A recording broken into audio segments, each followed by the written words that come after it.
गुर्जर साहब देखिए, आम आदमी पार्टी के प्रवक्ता इस समय यह कह रहे हैं कि आम आदमी पार्टी जिस जिस स्टेट में, जिस जिस प्रदेश में स्टेब्लिश है, मजबूत है, वहां पर वो सीट शेयरिंग नहीं करेंगे। उनमें पंजाब भी है, उनमें दिल्ली भी है, गोवा भी है और गुजरात भी है। क्या कांग्रेस को यह फॉर्मूला मंजूर होगा? देखिए राहुल जी, जिस प्रकार आम आदमी पार्टी के प्रवक्ता ने ये बात कही है, क्या कोई अधिकृत रूप से कोई आदेश, कोई इनका प्रस्ताव आया है? पहली बात तो ये, अगर इस प्रकार का कोई प्रस्ताव पार्टी ने कोई स्टैंड नहीं लिया है, अभी विचार नहीं किया है, तो ये बड़ी जल्दबाजी में कहने वाली बात हो। और रही बात, अभी तो केवल 2 दिन हुए हैं देश की व्यवस्था को संभालने के लिए, न्यायकारी सत्ता को हटाने के लिए और जन भावनाओं के अनुसार 2024 में शासन देने के लिए। बहुत जल्दबाजी है। अभी तो व्यवस्था बनेगी, संगठन कैसे बनेगा, मेरा सवाल इसलिए था, चुनाव में क्या क्या होगा जी, केवल एक उद्देश्य होगा कि देश को बचाना है। नहीं राय सिंह जी, देखिए सवाल इसलिए था, जो कांग्रेस के वर्कर है वो इस समय सुन रहे होंगे, जाति, धर्म, भाषा, क्षेत्र के आधार पर, नस्ल के आधार पर। ठीक है, नहीं आपका पॉइंट क्लियर है सर, मैं समझ रहा हूं आपका जी जी। नहीं, एक छोटा सा सवाल है सर, उसका जवाब दे दीजिएगा। एक बहुत छोटा सा सवाल है, सुन लीजिए एक बार। सवाल यह है कि अगर दिल्ली और पंजाब में आम आदमी पार्टी सीट शेयरिंग के ऊपर इनकार कर देती है, तो क्या कांग्रेस हिमाचल में, जहां कांग्रेस की सरकार है, हरियाणा में जहां कांग्रेस मजबूत स्थिति में दिखती है, राजस्थान में जहां कांग्रेस की सरकार है, क्या इन स्टेट्स में आम आदमी पार्टी को सीट का कोई शेयर देगी, या फिर पार्टी के जो लीडर हैं वो इस पर सहमत हो जाएंगे कि ठीक है कोई बात नहीं, आप हरियाणा में ऐसे कीजिए, 10 में से 5 सीटें दे दीजिए या 4 दे दीजिए? क्या ये मुमकिन हो पाएगा? राहुल, देखिए ये सब काल्पनिक बातें, इन काल्पनिक बातों का गौरव साहब हम किसी भी प्रकार से जवाब देने की स्थिति में नहीं है। अभी तो केवल मैंने कहा है कि केवल 2 दिन हुए हैं। अगला प्रारूप क्या होगा, ड्राफ्ट कैसे बनेगा, किस प्रकार से चुनाव की प्रक्रिया में जाएंगे, ये सब बातें देश के बड़े नेता, जो हमारी पार्टी के वरिष्ठ नेता है और दूसरी बड़ी मजबूत पार्टियों के नेता जिनकी आप चर्चा कर रहे हैं, सबके लोग बैठेंगे, नेता बैठेंगे, वो तय करेंगे। ये मैं और अग्रवाल साहब या कोई और आम आदमी पार्टी का प्रवक्ता या नेता तय नहीं कर सकता। ये केवल एक जल्दबाजी होगी। लेकिन जो उद्देश्य हमारा है, जो लक्ष्य हमारा है, देश को, राष्ट्र को बचाना है और भारत आगे बढ़े, इंडिया आगे बढ़े। दुनिया में जिस प्रकार से हमने अंग्रेजों के खिलाफ लड़ाई लड़ी थी, जिस प्रकार से 300 वर्षों में अंग्रेजों को भगाया था, इसी प्रकार 9 वर्ष से जो उनके मुखबर बैठे हैं, जो अंग्रेजों के गुलाम बैठे हैं, जिन्होंने उस समय भी, आजादी के समय में भी षड्यंत्र किया था, उन लोगों को 9 वर्ष से ठीक है, चलिए हमारा ये एजेंडा है जो बिल्कुल साफ है और हम इसके लेकर पूरे देश के अंदर भारत उल्टा रहे, इंडिया आगे बढ़े। मैं वही कह रहा हूं कि मैं शुरुआत से लेकर अभी तक जो समझ पाया हूं, इनफैक्ट जितने दिनों से ये बात हो रही है, देखिए गठबंधन को लेकर जो लाइन गठबंधन के नेताओं की तरफ से बोली जा रही है वो क्लियर है और उसमें लोगों को कंफ्यूजन नहीं है कि आप क्या कहना चाह रहे हैं और क्या करना चाह रहे हैं। लेकिन बस कंफ्यूजन यही है कि क्या सीट शेयरिंग होगी या नहीं होगी। ये पंजाब वाले, हरियाणा वाले, हिमाचल वाले, दिल्ली वाले जानना चाहते होंगे। बस यही है कि चंडीगढ़ की सीट के ऊपर कौन लड़ेगा। देखिए बड़ी दिलचस्प है चंडीगढ़ की सीट भी। ग्रेवाल जी एक जवाब देना चाह रहे हैं, आप सुन लीजिए उनको भी। मैं केवल एक लाइन में अपनी बात जी राय सिंह जी, ये बहुत जल्दबाजी होगी और ये हमारे अधिकार क्षेत्र में भी नहीं है कि हम इस प्रकार की कोई टिप्पणी नहीं। ठीक है सर, को लेकर पार्टी कैसे जाएगी इस पे हम कोई टिप्पणी देने का अधिकार नहीं रखते। ये जल्दबाजी है। आप समय का इंतजार कीजिए, अच्छे दिन आएंगे, वास्तव में आएंगे, देश आगे बढ़ेगा, इंडिया आगे बढ़ेगा, वास्तव में बढ़ेगा और लुटेरों को भगाएंगे, सच्चाई में भगाएंगे। और ठीक है ग्रेवाल जी, जो माहौल है उसको करेंगे आप। चलिए जवाब ले लीजिए। सर, मुझे आम आदमी पार्टी का वॉलंटियर होने के नाते ये कहने का हक है। मुझे हक है, मैं जो कह रहा हूँ हक से कह रहा हूँ और मेरी पार्टी मेरी बात पे फूल चढ़ाती है और मैं अपनी पार्टी की बात सुन के ही बोल रहा हूँ। पहली दूसरी बात, बड़ी लड़ाई है।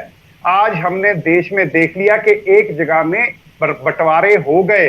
हमने देख लिया कि बंगाल से लेके महाराष्ट्र तक रामनामी पे मस्जिदों के बाहर जाके क्या कुछ किया गया।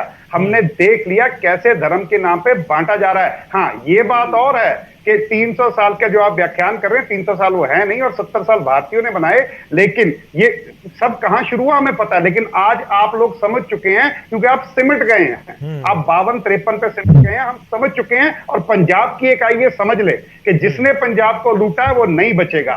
अकाली भाजपा की गल मैं ये करदा जी, ये जो मर्जी ਤੁਸੀਂ ਕਾਂਗਰਸ ਵਾਲਿਆਂ ਨੂੰ ਕਹਿ ਰਹੇ ਹੋ ਕਿ ਅਸੀਂ ਇਕੱਲੇ ਲੜਾਂਗੇ, ਅਸੀਂ ਤੁਹਾਡੇ ਨਾਲ ਰਲ ਕੇ ਨਹੀਂ ਲੜਨਾ ਪੰਜਾਬ 'ਚ। ਸੁਣੋ 3 ਨੈਸ਼ਨਲ ਪਾਰਟੀਆਂ, ਚੌਥੀ ਸ਼ਾਇਦ ਕਾਮਰੇਡ ਹੈਗੇ ਆ, ਕਾਮਰੇਡ ਵੀ ਹੈਗੇ, ਸ਼ਾਇਦ ਨਹੀਂ ਹੈਗੇ। ਬੀਜੇਪੀ, ਕਾਂਗਰਸ ਤੇ ਆਮ ਆਦਮੀ ਪਾਰਟੀ 3 ਨੈਸ਼ਨਲ ਪਾਰਟੀਆਂ ਨੇ। ਤੁਸੀਂ ਇਹ ਕਿਉਂ ਭੁੱਲਦੇ ਹੋ? ਦੇਸ਼ ਜਿਹੜੀ ਇਹ ਅਲਾਈਅੰਸ ਹੈ ਇਹਦੇ ਚ 24 ਹੋਰ ਪਾਰਟੀਆਂ ਵੀ ਨੇ, ਉਹਨਾਂ ਦੇ ਵੀ ਆਪਣੇ ਮੈਂ ਫਿਰ ਦੁਬਾਰਾ ਦੇਖੋ, ਆਪਾਂ ਲਾਸਟ ਕਨਕਲੂਜਨ ਵਾਲੇ ਪਾਸੇ ਵਧ ਰਹੇ। ਮੇਰਾ ਛੋਟਾ ਜਿਹਾ ਸਵਾਲ ਹੈ, ਮੈਂ ਭੁੱਲਰ ਜੀ ਦਾ ਰੁਖ ਕਰਨਾ। ਤੁਸੀਂ ਕਹਿ ਰਹੇ ਹੋ ਕਿ ਪੰਜਾਬ ਦੇ ਵਿੱਚ ਸੀਟ ਸ਼ੇਅਰਿੰਗ ਨਹੀਂ, ਠੀਕ ਹੈ, ਮੰਨ ਲਿਆ। ਦਿੱਲੀ 'ਚ ਸੀਟ ਸ਼ੇਅਰਿੰਗ ਨਹੀਂ, ਮੰਨ ਲਿਆ। ਹੁਣ ਗੱਲ ਇਹ ਹੈ ਕਿ ਵੈਸਟ ਬੰਗਾਲ ਦੇ ਵਿੱਚ ਟੀਐਮਸੀ ਮਮਤਾ ਬੈਨਰਜੀ ਕਹਿਣਗੇ ਕਿ ਨਹੀਂ, ਕੋਈ ਸੀਟ ਸ਼ੇਅਰਿੰਗ ਨਹੀਂ, ਫਿਰ ਇਹ ਗੜਜੋੜ ਸਿਰੇ ਕਿਵੇਂ ਚੜੇਗਾ? ਤੁਸੀਂ ਉੱਥੇ ਮਹਾਰਾਸ਼ਟਰ ਦੇ ਵਿੱਚ ਚਲੇ ਜਾਓਗੇ, ਉੱਥੇ ਉद्धਵ ਠਾਕਰੇ ਕਹਿਣਗੇ ਕਿ ਨਹੀਂ, ਕੋਈ ਸੀਟ ਸ਼ੇਅਰਿੰਗ ਨਹੀਂ, ਸੀਟ ਸ਼ੇਅਰਿੰਗ ਹੋਏਗਾ ਤਾਂ ਵੱਧ ਤੋਂ ਵੱਧ ਸ਼ਰਦ ਪਵਾਰ ਜੀ ਨਾਲ ਕਰ ਲੈਂਦੇ ਆ, ਬਸ ਦੈਟਸ ਆਲ, ਇਸ ਤੋਂ ਅੱਗੇ ਨਹੀਂ। ਤੁਸੀਂ ਬਿਹਾਰ ਦੇ ਵਿੱਚ ਜਾਓਗੇ ਤਾਂ ਉੱਥੇ ਜਾ ਕੇ ਨਿਤਿਸ਼ ਕੁਮਾਰ ਕਹਿਣਗੇ, ਆਰਜੇਡੀ ਵਾਲੇ ਕਹਿਣਗੇ ਕਿ ਨਹੀਂ, ਕੋਈ ਸੀਟ ਸ਼ੇਅਰਿੰਗ ਨਹੀਂ। ਗੜਜੋੜ ਤਾਂ ਸਰ ਸੀਟ ਸ਼ੇਅਰਿੰਗ ਦੇ ਉੱਪਰ ਹੀ ਟਿਕਿਆ ਹੁੰਦਾ ਨਾ, ਗੜਜੋੜ ਤਾਂ ਕੰਪਲੀਟਲੀ ਉਸਦਾ ਮਤਲਬ ਹੀ ਸਿੱਧਾ ਜਿਹਾ ਹੈ। ਨਹੀਂ, ਉਹਦਾ ਮਤਲਬ ਇਹ ਹੈ ਸਰ, ਉਹਦਾ ਮਤਲਬ ਇਹ ਹੈ ਕਿ ਜਿੰਨੇ ਬੀਜੇਪੀ ਦੇ ਨਾਲ ਸਾਥੀ ਨੇ ਉਹਨਾਂ ਦਾ ਵੋਟ ਸ਼ੇਅਰ ਹੈਗਾ 40% ਜੀ, ਜਿਹੜੇ ਸਾਡੇ ਨਾਲ ਨੈਸ਼ਨਲੀ ਵੋਟ ਸ਼ੇਅਰ ਹੈ 60%। ਰੀਅਲ ਪੋਲਿਟਿਕ ਇਹ ਕਹਿੰਦੀ ਹੈ ਕਿ ਹਰ ਸਟੇਟ, ਹਰ ਲੋਕ ਸਭਾ ਸੀਟ ਤੇ ਹਿੰਦੁਸਤਾਨ ਦੇ ਲੋਕ ਇੰਨੇ ਸਿਆਣੇ ਨੇ ਕਿ ਜੇ ਤੁਸੀਂ ਨਫ਼ਰਤ ਨੂੰ ਰੋਕਣਾ ਹੈ, ਜਿਹੜਾ ਵੀ ਸਟਰੋਂਗੈਸਟ ਵੋਟ ਪਾ ਦਿਓ। ਅਸੀਂ ਕਹਿ ਰਹੇ ਕਿ 60% ਵੋਟ ਅਸੀਂ ਕੰਸੋਲੀਡੇਟ ਕਰ ਲਈ, ਇਹਨਾਂ ਨੇ 40% ਕਰ ਲਈ। ਹੁਣ 60-40 ਦਾ ਹੋ ਜਾਵੇ ਮੁਕਾਬਲਾ, ਦੇਖੀ ਜਾਊਗੀ। ਇਹਨਾਂ ਕੋਲ ਤਾਂ ਮੋਦੀ ਵੀ ਹੈ, ਇਹਨਾਂ ਕੋਲ ਤਾਂ ਸ਼ਾਹ ਵੀ ਹੈ, ਇਹਨਾਂ ਕੋਲ ਤਾਂ ਸਾਰਾ ਕੁਝ ਹੈ, ਜਿੰਨੇ ਮਰਜ਼ੀ ਇੰਜਨ ਭਜਾ ਲੈਣ। ਅਸੀਂ ਕਹਿ ਰਹੇ ਕਿ 60% ਹਿੰਦੁਸਤਾਨ ਜਿਹਨੇ ਤੁਹਾਨੂੰ ਕੱਲੇ ਬੀਜੇਪੀ ਨੂੰ 37 ਪਈ ਹੈ, 3% ਜਿਹੜੇ ਨਾਲ ਬਾਕੀ ਦੇ ਨੇ ਉਹਨਾਂ ਨੂੰ ਪਈ ਹੈ। ਅਸੀਂ ਕਹਿ ਰਹੇ ਹਾਂ ਕਿ ਤੁਹਾਨੂੰ ਤੁਹਾਡੇ 40, ਸਾਡੇ 60, ਜਿਹੜਾ ਜਿੱਥੇ ਤਕੜਾ ਹੋ ਆਜੂ। ਅੱਜ ਇਹ ਦੇਸ਼ ਜਵਾਬ ਦਊਗਾ ਕਿ ਇਹ ਜਿਹੜੀ ਨਫ਼ਰਤ ਫੈਲਾ ਰਹੇ ਹੈ। ਐਂਡ ਇੱਕ ਗੱਲ ਮੈਂ ਪੰਜਾਬ ਬਾਰੇ ਦੱਸਦਾ, ਅਸੀਂ ਤਾਂ ਰਲਣਾ ਨਹੀਂ, ਪਰ ਭਾਜਪਾ ਦੇ ਅਕਾਲੀ ਅੱਧੋ ਵੱਧ ਕਰਨਗੇ, ਇਹ ਵੀ ਵਾਅਦਾ ਰਿਹਾ। ਅੱਧੋ ਵੱਧ ਤੋਂ ਵੀ ਭਾਜਪਾ ਨੂੰ ਵੱਧ ਕਰ ਸਕਦੀਆਂ, ਇਹ ਵੀ ਵਾਅਦਾ ਰਿਹਾ, ਇਹ ਵੀ ਵਾਅਦਾ ਰਿਹਾ। ਚਲੋ ਭੁੱਲਰ ਜੀ ਦੇਖੋ, ਗੜਜੋੜ ਬੈਂਗਲੁਰੂ ਵਾਲੇ ਦੇ ਉੱਤੇ ਗੱਲ ਚੱਲੀ ਹੈ, ਫਿਰ ਘੁੰਮ ਫਿਰ ਕੇ ਤੁਹਾਡੇ ਵਾਲੇ ਪਾਸੇ ਆ ਹੀ ਜਾਂਦੀ ਹੈ। ਦੇਖੋ ਗੌਰਵ ਜੀ, ਗੱਲ ਇਸ ਤਰ੍ਹਾਂ ਹੈਗੀ ਹੈ, ਮੈਨੂੰ ਨਾ ਗਰੇਵਾਲ ਸਾਹਿਬ ਦੀਆਂ ਗੱਲਾਂ ਤੇ ਹਾਸਾ ਆ ਰਿਹਾ। ਜਿਹੜਾ ਕੱਚੀ ਦੀ ਫੇਰ ਕੋਈ ਨਿਆਣਾ ਗੱਲ ਕਰਦਾ ਹੁੰਦਾ ਨਾ, ਉਹੋ ਜਿਹੀਆਂ ਗੱਲਾਂ ਕਰਨ ਲੱਗੇ ਹੋਏ ਨੇ ਅੱਜ। ਬੜੇ ਸਿਆਣੇ ਬਿਆਣੇ ਭਰਾ ਨੇ ਸਾਡੇ, ਪਰ ਹੈਲੋ ਆਵਾਜ਼ ਆ ਰਹੀ ਹੈ? ਤੁਹਾਡੀ ਆਵਾਜ਼ ਆ ਰਹੀ ਹੈ? ਆ ਰਹੀ, ਮਤਲਬ ਬੜੇ ਸਿਆਣੇ ਬਿਆਣੇ ਭਰਾ ਨੇ ਸਾਡੇ, ਪਰ ਅੱਜ ਮੈਨੂੰ ਕੱਚੀ ਫੇਲ ਵਰਗੇ ਨਿਆਣਿਆਂ ਦੀ ਗੱਲ ਕਰ ਰਹੇ। 60% ਕਹਿੰਦੇ ਸਾਡਾ ਵੋਟ ਸ਼ੇਅਰ ਹੈਗਾ, ਲੜਾਂਗੇ 24 ਅਲੱਗ-ਅਲੱਗ, ਤੇ 60% ਸ਼ੇਅਰ ਜਿਹੜਾ ਹੈ ਉਹਦੇ ਅਲੱਗ-ਅਲੱਗ ਹੋ ਗਿਆ ਨਾ, 2-2, 3-3, 2.5% ਆਇਆ, ਤੇ ਗੱਲਾਂ ਕਰਦੇ ਨੇ ਦੇਸ਼ ਦੇ ਉੱਤੇ ਰਾਜ ਕਰਨ ਦੀਆਂ, ਤੇ ਪ੍ਰਧਾਨ ਮੰਤਰੀ ਬਣਾਉਂਦੀਆਂ ਕੇਜਰੀਵਾਲ ਨੂੰ, ਤੇ ਐਂ ਕਿਸ ਤਰ੍ਹਾਂ ਬਣ ਜਾਊਗਾ? 60% ਵੋਟ ਸ਼ੇਅਰ ਤੇ ਤਾਂ ਹੈ ਜੇ ਤੁਸੀਂ ਗਠਬੰਧਨ ਦੇ ਵਿੱਚ ਸੀਟਾਂ ਦੀ ਡਿਵੀਜ਼ਨ ਕਰੋਗੇ, ਆਪਸ ਵਿੱਚ ਸੀਟਾਂ ਦੀ ਵੰਡ ਕਰੋਗੇ। ਉਹ ਤੁਸੀਂ ਕਰਨਾ ਨਹੀਂ ਚਾਹੁੰਦੇ, ਔਰ 24 ਦੇ 24 ਅਲੱਗ-ਅਲੱਗ ਲੜਨਾ ਚਾਹੁੰਦੇ ਆ। ਇਹ ਜਿਹੜਾ ਕੁਨਬਾ ਹੈ ਨਾ ਗੌਰਵ ਜੀ, ਇਹ ਥੋੜੇ ਦਿਨਾਂ ਦਾ ਕੁਨਬਾ ਹੈ। ਇਹ ਜਿਹੜੀ ਘਾਟ ਦੀ ਮਿੱਟੀ ਜੁੜੀ ਹੈ, ਇਸ ਘੜੇ ਨੇ ਜ਼ਿਆਦਾ ਦਿਨ ਚੱਲਣਾ ਨਹੀਂ। ਜਿੱਦਣ ਪਾਣੀ ਦਾ ਥੋੜਾ ਜਿਹਾ ਪ੍ਰੈਸ਼ਰ ਪਿਆ, ਉਦੋਂ ਹੀ ਨੇ ਟੁੱਟ ਕੇ ਪਾਸੇ ਹੋ ਜਾਣਾ। ਤੇ ਇਸ ਕਰਕੇ ਟੁੱਟਣ ਵਾਲਾ ਸਭ ਤੋਂ ਪਹਿਲਾਂ ਇਕੱਠੇ ਹੋ ਕੇ ਤਾਂ ਅਕਾਲੀ ਦਲ ਦੇ ਲਈ ਕੋਈ ਟੈਨਸ਼ਨ ਵਾਲੀ ਗੱਲ ਹੋ ਸਕਦੀ ਹੈ ਕਿ ਨਹੀਂ? ਨਹੀਂ, ਸਾਡੇ ਲਈ ਕੋਈ ਟੈਨਸ਼ਨ ਨਹੀਂ, ਇਕੱਠੇ ਹੋ ਹੀ ਨਹੀਂ ਸਕਦੇ। ਸਪੈਸ਼ਲੀ ਕੇਜਰੀਵਾਲ ਤੇ ਕਹਿਣਾ ਇਕੱਠਾ ਹੋ ਹੀ ਨਹੀਂ ਸਕਦਾ। ਜਿਹੜਾ ਸ਼ਰਤਾਂ ਦੇ ਉੱਤੇ ਚੱਲਦਾ ਹੋਵੇ ਉਹ ਕਿਸ ਤਰ੍ਹਾਂ ਇਕੱਠਾ ਹੋ ਜਾਊਗਾ ਕਿਸੇ ਨਾਲ? ਉਹ ਕਿਸੇ ਦੀ ਨਾ ਕਿਸੇ ਦੀ ਈਨ ਮੰਨੇ, ਨਾ ਕਿਸੇ ਦੀ ਗੱਲ ਸੁਣੇ। ਉਹ ਕਹਿੰਦਾ ਮੇਰੇ ਤੋਂ ਸਿਆਣਾ ਕੋਈ ਜੰਮਿਆ ਹੀ ਨਹੀਂ ਅੱਜ ਤੱਕ ਹਿੰਦੁਸਤਾਨ ਦੇ ਵਿੱਚ, ਪੂਰੀ ਦੁਨੀਆ ਦੇ ਵਿੱਚ। ਤੇ ਇਸ ਕਰਕੇ ਇਕੱਠੇ ਕੁੱਠੇ ਹੋਣ ਵਾਲਾ ਸਿਰਫ ਡਰਾਮਾ ਥੋੜੇ ਦਿਨਾਂ ਦਾ। ਤੁਸੀਂ ਥੋੜੇ ਦਿਨ ਰੁਕ ਜਾਓ, ਜਿਸ ਤਰ੍ਹਾਂ 24 ਨੇੜੇ ਆਉਣਾ ਹੈ ਤਾਂ 24 ਜਿਹੜੇ ਨੇ 24 ਥਾਵਾਂ ਤੇ ਖੜੇ ਹੋਣਗੇ। ਇਹ ਸਾਰੇ ਇੱਕ ਦੂਜੇ ਦੇ ਸਾਹਮਣੇ ਖੜੇ ਹੋਣਗੇ, ਇੱਕ ਦੂਜੇ ਨੂੰ ਸੇਮ ਕੇਜਰੀਵਾਲ ਉਹੀ ਗਾਲਾਂ ਕੱਢਦਾ ਹੋਊਗਾ, ਇਹ ਚੋਰ ਹੈ, ਫਲਾਣਾ ਹੈ, ਢਮਕਾਣਾ ਹੈ, ਇਹ ਸਭ ਕੁਝ ਚੱਲੂਗਾ ਇੱਥੇ। ਇਹ ਜਿਹੜੀਆਂ ਅੱਜ ਕੱਚੀਆਂ ਦੀਆਂ ਗੱਲਾਂ ਕਰ ਰਹੇ ਨੇ ਗਰੇਵਾਲ ਸਾਹਿਬ, ਪਤਾ ਨਹੀਂ, ਮੈਨੂੰ ਸਮਝ ਨਹੀਂ ਲੱਗੀ। ਬੜੇ ਸਿਆਣੇ ਬਿਆਣੇ ਨੇ, ਕੱਚੀ ਫੇਲ ਵਾਲੇ ਨਿਆਣਿਆਂ ਵਰਗੀਆਂ ਗੱਲਾਂ ਕਰ ਰਹੇ ਵੀ 60% ਸਾਡੇ ਕੋਲ ਵੋਟ ਹੈ ਜੀ, ਸ਼ੇਅਰਿੰਗ ਲੜਾਂਗੇ ਅਸੀਂ ਅੱਡ ਤੇ ਲੜਾਂਗੇ ਇੱਕ ਦੂਜੇ ਦੇ ਖਿਲਾਫ। ਤੇ ਪਤਾ ਨਹੀਂ 60% ਸ਼ੇਅਰ ਕਿਸ ਤਰ੍ਹਾਂ ਆ ਜਾਊਗਾ ਇਹਨਾਂ ਨੂੰ, ਤੇ ਕਿਸ ਤਰ੍ਹਾਂ ਸਰਕਾਰਾਂ ਬਣਾਉਣਗੇ। ਨਹੀਂ ਦੇਖੋ, ਤੁਹਾਡਾ ਵੈਲਿਡ ਪੁਆਇੰਟ ਹੈ। ਮੈਂ ਵੀ ਇਹ ਗਣਿਤ ਜਿਹੜਾ ਸ਼ਾਇਦ ਮੈਂ ਸਮਝ ਜਾਓ ਇਹਨਾਂ ਦਾ, ਸਾਡੀ ਸਮਝ ਤੋਂ ਤੇ ਬਾਹਰ ਹੈ। ਨਹੀਂ, ਬਿਲਕੁਲ ਲੋਕ ਵੀ ਸਮਝਣਾ ਚਾਹ ਰਹੇ ਨੇ ਕਿ ਜੇ ਵੋਟ ਪਰਸੈਂਟੇਜ ਹੀ ਵੰਡਿਆ ਗਿਆ, ਮੈਂ ਪੰਜਾਬ ਦਾ ਹੀ ਜ਼ਿਕਰ ਕਰ ਲਵਾਂ ਕਿ ਜੇਕਰ ਲੋਕਾਂ ਨੇ ਵੋਟ ਆਮ ਆਦਮੀ ਪਾਰਟੀ ਨੂੰ ਪਾਈ, ਕਾਂਗਰਸ ਵਾਲਿਆਂ ਨੇ ਕਾਂਗਰਸ ਨੂੰ ਪਾ ਦਿੱਤੀ, ਤਾਂ ਫਿਰ ਉਹ ਗੜਜੋੜ ਦਾ ਮਤਲਬ ਤਾਂ ਰਹੇਗਾ ਨਹੀਂ, ਐਟਲੀਸਟ ਪੰਜਾਬ ਦੇ ਵਿੱਚ, ਜੇ ਇੱਥੇ ਸੀਟ ਸ਼ੇਅਰਿੰਗ ਨਹੀਂ ਹੁੰਦੀ। ਗਰੇਵਾਲ ਸਾਹਿਬ ਥੋੜੀ ਜਿਹੀ ਵੇਟ, ਫਿਰ ਗੌਰਵ ਜੀ ਗੱਲ ਹੋਈ ਆ ਗਈ ਨਾ, 60% ਇਹਨਾਂ ਦਾ 30% ਰਹਿ ਗਿਆ, ਤੇ ਫਿਰ 40% ਵਾਲੇ ਅੱਗੇ ਆਊਗਾ ਨਾ। ਦਿਆਲ ਸਿੰਘ ਤੁਹਾਡੀ ਠੀਕ ਹੈ, ਥੋੜਾ ਜਿਹਾ ਵੇਟ ਕਰਿਓ ਸਰ। ਥੋੜਾ ਵੇਟ ਕਰਿਓ ਸਰ ਪਲੀਜ਼। ਦਿਆਲ ਸਿੰਘ ਸੋਢੀ ਇੱਕ ਛੋਟਾ ਜਿਹਾ ਸਵਾਲ ਹੈ, ਲੱਗ ਰਿਹਾ ਤੁਸੀਂ ਬੜੇ ਰਿਲੈਕਸ ਮੋਡ ਦੇ ਵਿੱਚ ਹੋ ਕਿ ਬਸ ਠੀਕ ਹੈ ਵਧੀਆ ਹੈ ਕਿ ਇਹ ਕਹਿਣਗੇ ਅਸੀਂ ਨਹੀਂ ਸੀਟਾਂ ਦੇਣੀਆਂ, ਵੈਸਟ ਬੰਗਾਲ ਵਾਲੇ ਕਹਿਣ ਅਸੀਂ ਨਹੀਂ ਸੀਟਾਂ ਦੇਣੀਆਂ, ਦਿੱਲੀ 'ਚ ਕਹਿਣ ਅਸੀਂ ਨਹੀਂ ਸੀਟਾਂ ਦੇਣੀਆਂ, ਹਰਿਆਣਾ 'ਚ ਕਾਂਗਰਸ ਕਵੇ ਅਸੀਂ ਨਹੀਂ ਸੀਟਾਂ ਦੇਣੀਆਂ, ਹਿਮਾਚਲ 'ਚ ਕਵੇ, ਤੁਸੀਂ ਲੱਗ ਰਿਹਾ ਰਿਲੈਕਸ ਹੈ, ਠੀਕ ਹੈ ਆ ਹੋ ਰਿਹਾ, ਬੀਜੇਪੀ ਲੱਗ ਰਿਹਾ ਕਿ ਬਹੁਤ ਵਧੀਆ, ਇਹੀ ਸਮਝਿਆ ਜਾਵੇ ਬੀਜੇਪੀ ਦੇ ਐਂਗਲ ਤੋਂ? ਦੇਖੋ ਗੌਰਵ ਜੀ, ਜਿਹੜਾ ਫਤਵਾ ਦੇਣਾ ਹੁੰਦਾ ਉਹ ਜਨਤਾ ਨੇ ਦੇਣਾ ਹੁੰਦਾ ਹੈ। ਜਨਤਾ ਤੱਕ ਜਿਹੜੀ ਸਰਕਾਰ ਦੇ ਕੰਮਾਂ ਦੀ ਜਿਹੜੀ ਪੜਚੋਲ ਕਰਕੇ ਉਹਨਾਂ ਨੇ ਵੋਟ ਦੇਣੀ ਹੁੰਦੀ ਹੈ। ਪਰ ਮੈਂ ਇੱਕ ਗੱਲ ਇੱਥੇ ਕਲੀਅਰ ਕਰ ਦੇਵਾਂ ਕਿ ਜਿਹੜਾ ਆਮ ਆਦਮੀ ਪਾਰਟੀ ਗੱਠਜੋੜ ਸ਼ਰਤਾਂ ਦੇ ਆਧਾਰ ਤੇ ਕਾਂਗਰਸ ਨੂੰ ਉਹਨਾਂ ਨੇ ਮੀਟਿੰਗ ਵਿੱਚ ਸ਼ਾਮਲ ਹੋਣ ਦੀ ਗੱਲ ਕੀਤੀ, ਮੈਂ ਅੱਜ ਬੜੇ ਦਾਅਵੇ ਨਾਲ ਕਹਿਣਾ ਇਹ ਗੱਠਜੋੜ 24 ਦਾ ਨਹੀਂ ਹੈ। ਇਹ ਗੱਠਜੋੜ ਆਮ ਆਦਮੀ ਪਾਰਟੀ ਕੇਵਲ ਆਰਡੀਨੈਂਸ ਦੇ ਹਮਾਇਤ ਲੈਣ ਵਾਸਤੇ ਹੀ ਤਰਲੋਏ ਮੱਛੀ ਹੋ ਰਹੀ ਹੈ। ਔਰ ਮੈਂ ਤੁਹਾਨੂੰ ਬੜੇ ਵਿਸ਼ਵਾਸ ਨਾਲ ਕਹਿ ਸਕਦਾ ਕਿ ਤੁਸੀਂ ਆਉਣ ਵਾਲੇ ਦਿਨਾਂ ਦੇ ਵਿੱਚ ਦੇਖੋਗੇ ਸਭ ਤੋਂ ਪਹਿਲਾਂ ਗੱਠਜੋੜ ਦੇ ਚੋਂ ਬਾਹਰ ਆਮ ਆਦਮੀ ਪਾਰਟੀ ਨਹੀਂ ਆਉਣਾ। ਤੁਸੀਂ ਗੱਲ ਮੇਰੀ ਨੋਟ ਕਰ ਲਓ ਇੱਥੇ, ਇਹਨਾਂ ਨੂੰ ਕੋਈ ਨੋਟ ਕਰ ਲਈ ਹੈ।